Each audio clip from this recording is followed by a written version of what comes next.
ಕಲಬುರಗಿಯಲ್ಲಿ ಪ್ರಧಾನಿ ನರೇಂದ್ರ ಮೋದಿ ಅವರ ರೋಡ್ ಶೋ ಆರಂಭ ಆಗಿದೆ. ರಸ್ತೆಯ ಇಕ್ಕೆಲೆಗಳಲ್ಲೂ ಕೂಡ ಜನ ಸೇರಿದ್ದಾರೆ.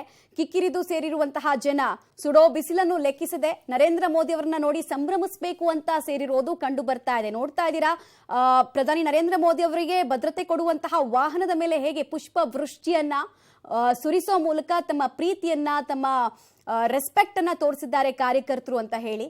ಕಳೆದ ವಿಧಾನಸಭಾ ಚುನಾವಣೆಯಲ್ಲೂ ಇಂಥದ್ದೇ ಸನ್ನಿವೇಶ ನಮಗೆ ಕಾಣಿಸ್ತಾ ಇತ್ತು. ಈಗಲೂ ಕೂಡ ಕಲಬುರಗಿಯಲ್ಲಿ ಅಂಥದ್ದೇ ಸಂಭ್ರಮ, ಅಂಥದ್ದೇ ಸಡಗರ ಕಾರ್ಯಕರ್ತರ ವಲಯದಲ್ಲಿ ಮನೆ ಮಾಡಿದೆ. ಎಲೆಕ್ಷನ್ನ ಕಾವು ಕಲಬುರಗಿಯಲ್ಲಿ ಜೋರಾಗಿದೆ. ನೆತ್ತಿ ಸುಡುವಂತಹ ಬಿಸಿಲಿದೆ. ನೋಡ್ತಾ ಇದ್ದೀರಾ, ಮಂದಸ್ಮಿತರಾಗೆ ಸೇರಿರುವಂತಹ ಕಾರ್ಯಕರ್ತರತ್ತ ಕೈ ಬೀಸಿ ಮುಂದಕ್ಕೆ ಸಾಕ್ತಾ ಇದ್ದಾರೆ ಪ್ರಧಾನಿ ನರೇಂದ್ರ ಮೋದಿ ಅವರು. 1 ಕಿಲೋಮೀಟರ್ನ ಈ ರೋಡ್ ಶೋನಲ್ಲಿ ರಸ್ತೆಯ ಇಕ್ಕೆಲೆಗಳಲ್ಲೂ ಕೂಡ ಮೋದಿ ಮೋದಿ ಅನ್ನುವಂತಹ ಘೋಷವಾಕ್ಯ ಮೊಳಗ್ತಾ ಇದೆ ಕಾರ್ಯಕರ್ತರಿಂದ. ಜೊತೆಗೆ ಜೈ ಶ್ರೀರಾಮ್ ಅನ್ನುವಂತಹ ಘೋಷವಾಕ್ಯವನ್ನ ಕೂಡ ಮೊಳಗಿಸ್ತಾ ಇದ್ದಾರೆ. ಆಲ್ಮೋಸ್ಟ್ ಕಲಬುರಗಿ ಬಿಜೆಪಿ ಪಾಲಿಗೆ ಲಕ್ಕಿ ಆಗಿದೆ ಲೋಕಸಭೆ ಚುನಾವಣೆ ಸಂದರ್ಭದಲ್ಲಿ ಅನ್ನೋದು ಹಲವು ಬಿಜೆಪಿ ನಾಯಕರ ನಂಬಿಕೆ. ಯಾಕಂದ್ರೆ ನಾ ಭೂತೋ ನಾ ಭವಿಷ್ಯತಿ ಅನ್ನುವಂತಹ ರಿಸಲ್ಟ್ ಅನ್ನ 2019ರ ಚುನಾವಣೆಯಲ್ಲಿ ಬಿಜೆಪಿ ತೆಗೆದುಕೊಂಡಿತ್ತು. ಆ ರಿಸಲ್ಟ್ಗೆ ಒಂದು ಅಡಿಪಾಯ ಇದ್ದಿದ್ದು ಕಲಬುರಗಿಯ ಎಲೆಕ್ಷನ್ ಕಿಕ್ ಸ್ಟಾರ್ಟ್ ನಿಂದಲೇ ಅನ್ನೋದು ಒಂದು ನಂಬಿಕೆ. ಹೀಗಾಗಿ ಮತ್ತೊಂದ್ಸಲ ರಿಸಲ್ಟ್ ರಿಪೀಟ್ ಆಗುತ್ತೆ ಅಥವಾ ಅಷ್ಟೇ ಹತ್ರಕ್ಕೆ ನಾವು ರಿಸಲ್ಟ್ ಅನ್ನ ತೆಗೆದುಕೊಂಡು ಹೋದ್ರೂ ಸಾಕು ಅನ್ನೋ ನಂಬಿಕೆ ಒಂದ್ ಕಡೆಗೆ ಬಿಜೆಪಿ ನಾಯಕರದ್ದು. ಬೇಕಾಗಿರುವಂತಹ ಸ್ಟ್ರಾಟಜಿ, ಅಬ್ಬರದ ಭಾಷಣ, ಪ್ರಮುಖ ನಾಯಕರ ಭಾಷಣ, ಎಲ್ಲದಕ್ಕೂ ಕೂಡ ಹೋಮ್ವರ್ಕ್ ಅನ್ನ ಬಿಜೆಪಿ ದೊಡ್ಡ ಮಟ್ಟದಲ್ಲೇ ಮಾಡ್ಕೊಳ್ತಾ ಇದೆ. ಪ್ರಧಾನಿ ನರೇಂದ್ರ ಮೋದಿ ಅವರು ತೊಗರಿನಾಡು ಕಲಬುರಗಿಗೆ ಆಗಮಿಸಿರುವಂತಹ ದೃಶ್ಯ, ರೋಡ್ ಶೋನಲ್ಲಿ ಪಾಲ್ಗೊಂಡಿರುವಂತಹ ದೃಶ್ಯ ಕೂಡ ನೋಡ್ತಾ ಇದ್ದೀರಾ. ಭದ್ರತೆಯನ್ನ ಹೆಚ್ಚಿನ ಸಂಖ್ಯೆಯಲ್ಲೇ ಕೊಡಲಾಗಿದೆ. ರಸ್ತೆಯ ಇಕ್ಕೆಲೆಗಳಲ್ಲೂ ಕಲ್ಯಾಣ ಕರ್ನಾಟಕ ಭಾಗದ ಕಾರ್ಯಕರ್ತರು ಸೇರಿದ್ದಾರೆ. ಸಮಾವೇಶಕ್ಕೆ 1.5 ಲಕ್ಷಕ್ಕೂ ಹೆಚ್ಚು ಜನ ಬಂದಿರೋದು ಕೂಡ ಗೊತ್ತಾಗ್ತಾ ಇದೆ. ಅತ್ಯಂತ ಹೆಚ್ಚಿನ ಭದ್ರತಾ ವ್ಯವಸ್ಥೆಯ ಜೊತೆಗೆ ಮೋದಿಯವರ ರೋಡ್ ಶೋ ಸಾಗ್ತಾ ಇರೋದನ್ನ ನೋಡ್ತಾ ಇದ್ದೀರಾ. NV ಕಾಲೇಜು ಮೈದಾನದ ತನಕ ಈ 1 ಕಿಲೋಮೀಟರ್ನ ರೋಡ್ ಶೋವನ್ನ ಹಮ್ಮಿಕೊಳ್ಳಲಾಗಿದೆ. ಸೊ ಸುಡು ಬಿಸಿಲಿದ್ರು ಅದನ್ನ ಲೆಕ್ಕ ಹಾಕದೆ ಕಾರ್ಯಕರ್ತರು ಆಲ್ಮೋಸ್ಟ್ ಒಂದು 3-4 ಗಂಟೆಯಿಂದಲೇ ಅಲ್ಲಿ ಜಮಾಯಿಸಿದ್ರು. ಇನ್ಫ್ಯಾಕ್ಟ್ ಕೆಲವರಂತೂ ಡೈಹಾರ್ಡ್ ಮೋದಿ ಅಭಿಮಾನಿಗಳಂತೂ ಬೆಳಗ್ಗೆ 6-7 ಗಂಟೆಯಿಂದಲೇ ತಮ್ಮ ಜಾಗ ಯಾವುದು, ಎಲ್ಲಿ ನಿಂತ್ಕೊಂಡ್ರೆ ಚೆನ್ನಾಗಿ ನಾವು ಮೋದಿ ಅವರನ್ನ ಕಣ್ತುಂಬಿಕೊಳ್ಬಹುದು ಅಂತ ಹೇಳಿ ಬಂದು ನೋಡ್ತಾ ಇದ್ದಿದ್ದು ಕೂಡ ಕಂಡು ಬರ್ತಾ ಇತ್ತು. ಆ ಮಟ್ಟಿಗೆ ಸಿದ್ಧತೆ, ಪ್ರಿಪರೇಷನ್ ಅನ್ನ ಕಲಬುರಗಿ ಇವತ್ತು ನೋಡ್ತಾ ಇದೆ.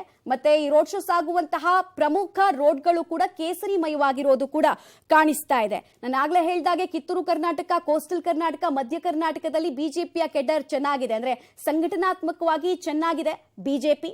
ಆದರೆ ಕಲ್ಯಾಣ ಕರ್ನಾಟಕ ಯಾವಾಗಲೂ ಕೂಡ ರಿಸ್ಕೆ. ಕೆಲವು ಕಡೆ ಸ್ವಲ್ಪ ಹೆಚ್ಚು ಕಡಿಮೆ ಆದ್ರೂ ರಿಸಲ್ಟ್ಗಳು ವ್ಯತ್ಯಯ ಆಗಿತ್ತು, ಬಿಜೆಪಿಗೆ ಚೆನ್ನಾಗಿ ನೆನಪಿದೆ. ಹೀಗಾಗಿ ಕಲ್ಯಾಣ ಕರ್ನಾಟಕ ಭಾಗದಲ್ಲಿ ಪ್ರಯೋಗ ಮಾಡಬೇಕಾದ್ರೇನು ಸೀಟು ಹಂಚಿಕೆ ವಿಚಾರದಲ್ಲಿರ್ಬೋದು, ಅಥವಾ ಕಾರ್ಯಕರ್ತರನ್ನ ಒಗ್ಗೂಡಿಸೋ ವಿಚಾರದಲ್ಲಿರ್ಬೋದು, ಅಥವಾ ಜಾತಿ ಸಮೀಕರಣದ ಲೆಕ್ಕಾಚಾರ ಇರ್ಬೋದು, ಇದೆಲ್ಲವನ್ನ ಅಳೆದು ತೂಗಿಯೇ ಬಿಜೆಪಿ ಇಲ್ಲಿ ಮಾಡ್ತಾ ಬಂದಿದೆ. ಅಷ್ಟಾದ್ರೂ ಲಾಸ್ಟ್ ಟೈಮ್ ವಿಧಾನಸಭಾ ಚುನಾವಣೆಯಲ್ಲಿ 41 ಕ್ಷೇತ್ರಗಳ ಪೈಕಿ 26 ಕಳ್ಕೊಳ್ಬೇಕಾಗಿತ್ತು. 26 ಕ್ಷೇತ್ರದಲ್ಲಿ ಕಾಂಗ್ರೆಸ್ ಅಲ್ಲಿ ಮೇಲುಗೈ ಸಾಧಿಸಿತ್ತು. ಹೀಗಾಗಿ ಅತ್ಯಂತ ಪ್ರಮುಖವಾಗಿರುವಂತಹ ಜಾಗ ಬಿಜೆಪಿಗೆ ಇತ್ತೀಚೆಗೆ ಲೋಕಸಭೆ ಚುನಾವಣೆಯಲ್ಲಿ ವರದಾನವಾಗ್ತಾ ಇರುವಂತಹ ಜಾಗವನ್ನ ಹೇಗಾದ್ರೂ ಮಾಡಿ ಹಾಗೆ ಬಿಗಿಯಾಗಿ ಇಟ್ಕೊಳ್ಬೇಕು ಅನ್ನೋ ನಿಟ್ಟಿನಲ್ಲಿ ಬಿಜೆಪಿಗರು ನಾನಾ ಕಸರತ್ತನ್ನ ಮಾಡ್ತಾ ಇದ್ದಾರೆ. ಮತ್ತೆ ಅವರ ಕನವರಿಕೆ ಇದೆಯಲ್ಲ, 400 ಸೀಟ್ಗಳನ್ನ ಗೆದ್ದು ಇತಿಹಾಸವನ್ನ ಸ್ಥಾಪನೆ ಮಾಡಬೇಕು, ಹ್ಯಾಟ್ರಿಕ್ ಪ್ರಧಾನಿ ಆಗಬೇಕು ನರೇಂದ್ರ ಮೋದಿ ಅವರು ಅಂತೆಲ್ಲ. ಸೊ ಆ ಕನವರಿಕೆಗೆ ಇದೊಂದು ಅಡಿಪಾಯ ಅಂತ ಹೇಳ್ಬೋದು. ಸಾಕ್ತಾ ಇರೋ ಉದ್ದಕ್ಕೂ ಕೂಡ ಪುಷ್ಪ ವೃಷ್ಟಿಯನ್ನ ಹೇಗೆ ಕಾರ್ಯಕರ್ತರು ಪ್ರಧಾನಿ ನರೇಂದ್ರ ಮೋದಿ ಅವರ ಕಾರಿಗೆ ಮಾಡೋದಕ್ಕೆ ಪ್ರಯತ್ನ ಪಡ್ತಾ ಇದ್ದಾರೆ ನೋಡ್ತಾ ಇದ್ದಾರೆ. ಅವರ ಭದ್ರತಾ ಸಿಬ್ಬಂದಿಗಳ ಕಾರಂತೂ ಕಂಪ್ಲೀಟ್ ಆಗಿ ಪುಷ್ಪ ವೃಷ್ಟಿಯಿಂದನೇ ಮುಳುಗ್ತಾ ಇದ್ದಿದ್ದನ್ನ ಗಮನಿಸ್ತಾ ಇದ್ರಿ. ಹಲವು ರೋಡ್ ಶೋಗಳಲ್ಲೂ ಕೂಡ ಇಂಥದ್ದೇ ಸಂದರ್ಭವನ್ನ ನಾವು ಗಮನಿಸ್ತಾ ಬರ್ತಾ ಇದ್ವಿ. ಅದೇ ಪ್ರೀತಿ, ಅದೇ ವಿಶ್ವಾಸ ಕಲಬುರಗಿಯಲ್ಲೂ ಕೂಡ ಬಿಜೆಪಿ ಕಾರ್ಯಕರ್ತರಿಂದ ಸಿಗ್ತಾ ಇದೆ. ಪ್ರಧಾನಿ ನರೇಂದ್ರ ಮೋದಿ ಅವರ ಒಂದು ಝಲಕ್ ನೋಡಿನೇ ಬಿಜೆಪಿ ಕಾರ್ಯಕರ್ತರ ಸಂಭ್ರಮ ಇಮ್ಮಡಿ ಆಗ್ತಾ ಇರೋದು ಕೂಡ ಬಹಳ ಸ್ಪಷ್ಟವಾಗಿ ಕಾಣಿಸ್ತಾ ಇದೆ. ಪುಷ್ಪ ಮಳೆ ಮಾಡೋ ಮೂಲಕ ಪ್ರಧಾನಿ ನರೇಂದ್ರ ಮೋದಿ ಅವರನ್ನ ಸ್ವಾಗತಿಸ್ತಾ ಇರುವ ಪರಿಯನ್ನ ಕೂಡ ನೀವು ಈ 1 ಕಿಲೋಮೀಟರ್ನ ದೃಶ್ಯಾವಳಿಗಳಲ್ಲಿ ನೋಡ್ತಾ ಇದ್ದೀರಾ. ಒಂದ್ ಕಡೆಗೆ ಈ ಸೀಟು ಹಂಚಿಕೆಯ ನಂತರ ಬಿಜೆಪಿಯಲ್ಲಿ ಎದ್ದಿರುವಂತಹ ಕನ್ಫ್ಯೂಷನ್, ಅಂಡರ್ ಕರೆಂಟ್ ಏನಿದೆ ಅದೆಲ್ಲವೂ ತಣ್ಣಗಾಗುತ್ತೆ ಈ ಸಮಾವೇಶದ ಮೂಲಕ ಅನ್ನೋ ನಂಬಿಕೆ ಕೂಡ ರಾಜ್ಯ ಬಿಜೆಪಿ ನಾಯಕರಿದೆ. ಓಕೆ, ಸಮಾವೇಶಕ್ಕೆ ಈಗಾಗಲೇ ಪ್ರಧಾನಿ ನರೇಂದ್ರ ಮೋದಿ ಅವರು ಬಂದಿದ್ದಾರೆ. ನೆರೆದಿದ್ದವರು ಎಲ್ಲರತ್ತ ಕೂಡ ಕೈ ಬೀಸ್ತಾ ಇದ್ದಾರೆ. ಈಗ ಅವರು ಭಾಷಣದಲ್ಲಿ ವ್ಯಕ್ತಪಡಿಸುವಂತಹ ವಿಚಾರಗಳ ಬಗ್ಗೆ ಕುತೂಹಲ ಇದೆ. ಮಲ್ಲಿಕಾರ್ಜುನ್ ಖರ್ಗೆ ಅವರ ಟೀಕೆಗಳಿಗೆ ಯಾವ ರೀತಿ ಉತ್ತರ ಕೊಡ್ತಾರೆ, ಬಿಜೆಪಿಯ ಮ್ಯಾನಿಫೆಸ್ಟೋ ಯಾವ ರೀತಿ ಇರಬಹುದು ಅನ್ನೋದರ ಸುಳಿವು ಹೇಗೆ ಕೊಡ್ತಾರೆ, ಪ್ರಶ್ನೆ ಇದೆ.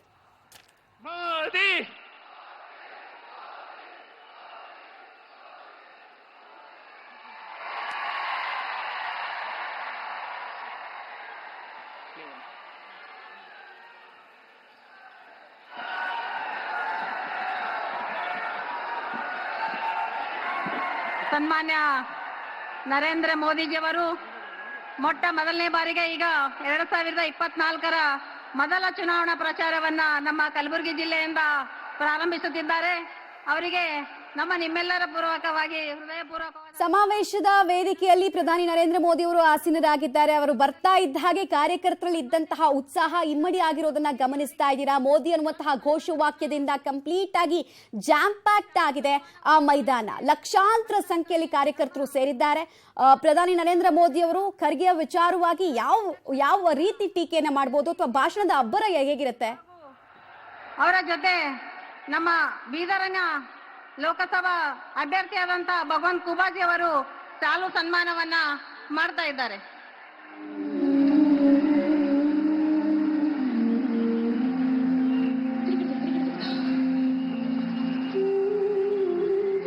ಸುಮಾರು 70 ವರ್ಷಗಳ ತನಕ ಸ್ವಾತಂತ್ರ್ಯವನ್ನ ಸಿಕ್ಕಿ ಇಲ್ಲಿ ತನಕ 18,000 ಹಳ್ಳಿಗಳಿಗೆ ವಿದ್ಯುತ್ ಸಂಪರ್ಕ ಇರದೇ ಇದ್ದಂತ ಹಳ್ಳಿಗಳಿಗೆ ವಿದ್ಯುತ್ ಸಂಪರ್ಕವನ್ನ ಕೊಡಿಸಿ ಮನೆ ಮನೆಗೆ ಬೆಳಕಾದವರು ನರೇಂದ್ರ ಮೋದಿಜಿಯವರು.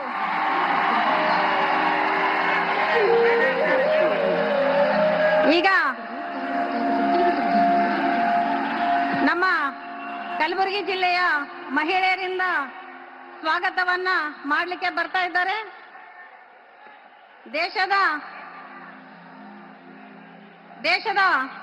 ಪ್ರತಿಯೊಬ್ಬ ಹೆಣ್ಣು ಮಗಳಲ್ಲಿ ತಾಯಿ ಭಾರತಿಯನ್ನ ಕಂಡಂತ ಧೀಮಂತ ನಾಯಕರು, ಒಲೆಯನ್ನು ಊದಿ ಹೊಗೆಯಲ್ಲಿ ಮಬ್ಬಾದ ಕಣ್ಣುಗಳಿಗೆ ಉಜ್ವಲ ಯೋಜನೆಯನ್ನ ತಂದಂತ ನಮ್ಮ ನೆಚ್ಚಿನ ನಾಯಕರು, ಹೆಣ್ಣು ಮಕ್ಕಳ ಸ್ಥಾನಮಾನ ಮತ್ತು ಆರೋಗ್ಯ ಮತ್ತು ರಕ್ಷಣೆ ನಿಟ್ಟಿನಲ್ಲಿ ಸ್ವಚ್ಛ ಭಾರತ ಅಭಿಯಾನ ಮೂಲಕ ಮನೆ ಮನೆಗೆ ಶೌಚಾಲಯವನ್ನ ನಿರ್ಮಿಸಿದವರು ಹಾಗೂ ಮಹಿಳಾ ಸಶಕ್ತೀಕರಣಕ್ಕಾಗಿ, ಮಹಿಳೆಯರ ಒಂದು ಅಭಿವೃದ್ಧಿಗಾಗಿ, ಮಹಿಳೆಯರ ಒಂದು ಉಜ್ವಲ ಭವಿಷ್ಯಕ್ಕಾಗಿ 33% ಪ್ರಸಿದ್ಧ ಮೀಸಲಾತಿಯನ್ನು ತಂದಂತ ನಮ್ಮ ನೆಚ್ಚಿನ ಪ್ರಧಾನಿಯವರಿಗೆ ನಮ್ಮೆಲ್ಲರ ವತಿಯಿಂದ ಇನ್ನೊಮ್ಮೆ ಹೃದಯಪೂರ್ವಕವಾದಂತಹ ಧನ್ಯವಾದಗಳನ್ನ ಸಲ್ಲಿಸೋಣ.